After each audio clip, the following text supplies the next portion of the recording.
Нийслэлчүүдийн амьдарч суурьшиж байгаа газрын талаас илүү хувь нь нянгаар бохирлогдсон гэх судалгааны үр дүн нийгмийн эрүүл мэндийн хүрээлэнгээс танилцуулсан юм а.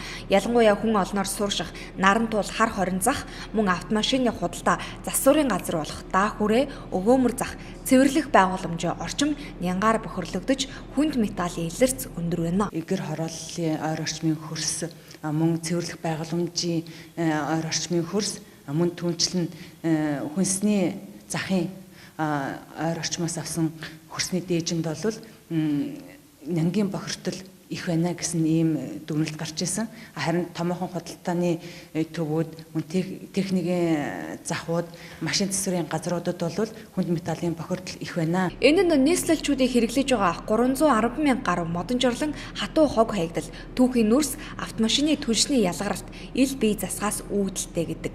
Энэ байдал цаашид ч нэмэгдэх хандлагатай байгааг хэлж байна. Тэгвэл хөрсний бохирдлыг бууруулах чиглэлд яамны зүгээс өнгөрсөн хугацаанд ямар ажил хийсэн бэ? За 12 оноос эхлээд одоо хөрсний дээж шинжилгээ авч эхэлсэн тэргээр одоо нингийн бохирдол илэрсэн ингээд хэлчихсэн байж байна.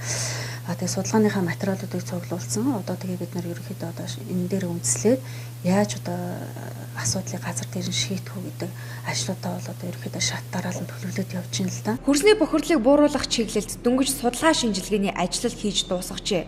Ингээд хөрсний бохирдлыг бууруулах хамгийн ихний бодит ажил 2017 оноос л эхлэх юм байна. Азийн хөгжлийн банкны 3 сая $, тусламжаар Улаанбаатар хотын гэр хорооллын ариун цэврийн байгууламжийг боловсронгуй болгох замаар хөрсний бохирдлыг бууруулах төслийг хэрэгжүүлэхээр болжээ. Хөрсний бохирдлоороо толгой цохиж байгаа Чингэлтэй дүүргийн 12, 13 дугаар хороо, Баянзүрх дүүргийн 23 дугаар хорооны 1500 өрхийн модон жорлонг стандартын дагуу шинжлэх юм байна. Гэхдээ энэ нь нийт гэр хорооллын өрхийн дөнгөж 1.5% юм. Хөрсний бохирдол ийхүү өндөр байгаа нь нийслэлчүүдийн эрүүл мэндэд ямар эрсдэл дагуулах вэ? Бохирдсон хөрсөн дээр одоо тарьсан янз бүрийн хүнсний ногоог угаалгүй хүнсэндээ хэрэглэх ч юм уу, чанж болголгүйгээр үнийг эзнээс болоод гидсний халдварт өвчнөр 5 хүртэлх насны хүүхэд өвчлөх нь их байх шинжтэй байдаг.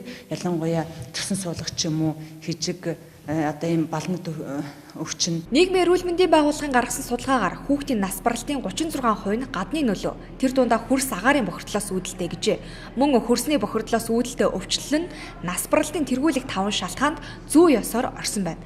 Хөрсний бохирдлоос үүдэлтэй цусан суулга, цус багталт, шамбраам, гэдэсний халдварт өвчнөр өвчлөх иргэд жил бүр нэмэгдэжээ. Ялангуяа амьсгалын замын өвчлөл 2008 оноос хойш тасралтгүй өссөн байна.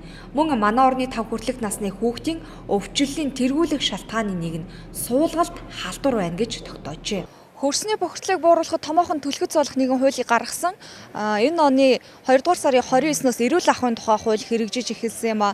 Энэ хуулинд зааснаар бол гэр хорооллын нүхэн жорлонг стандартын дагуу тэр чигээр нь бүхэлд нь шинжилэн мөн гудамж талбайд хог болон нус шүлсээ хайсан тохиолдолд торгоно гэж заасан багмаа. Гэвч энэ хуулийн учир нь гудамжинд нус шүлс хог хайж байгаа иргэдийг хянаж мэдээлэх үүрэгтэй олон нийтийн ажилтныг томилно гэж хуульд заасан.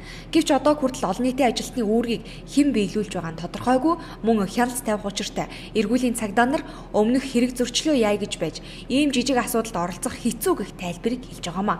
Ямар ч тач нэгэнд хөрсний бохирдол өндөр энэ үед иргэд өөрсдөө наад зах нь гэр хорооллын иргэдийн хувьд нүхэн жорлонгоо стандартын дагуу шинжлэх, хогоо цаг тухайд нь ангилах, ачуулах, үнсээ зориултын савнд хаях нь эхний алхам гэдгийг мэргэжилтнүүд сануулж байгаамаа.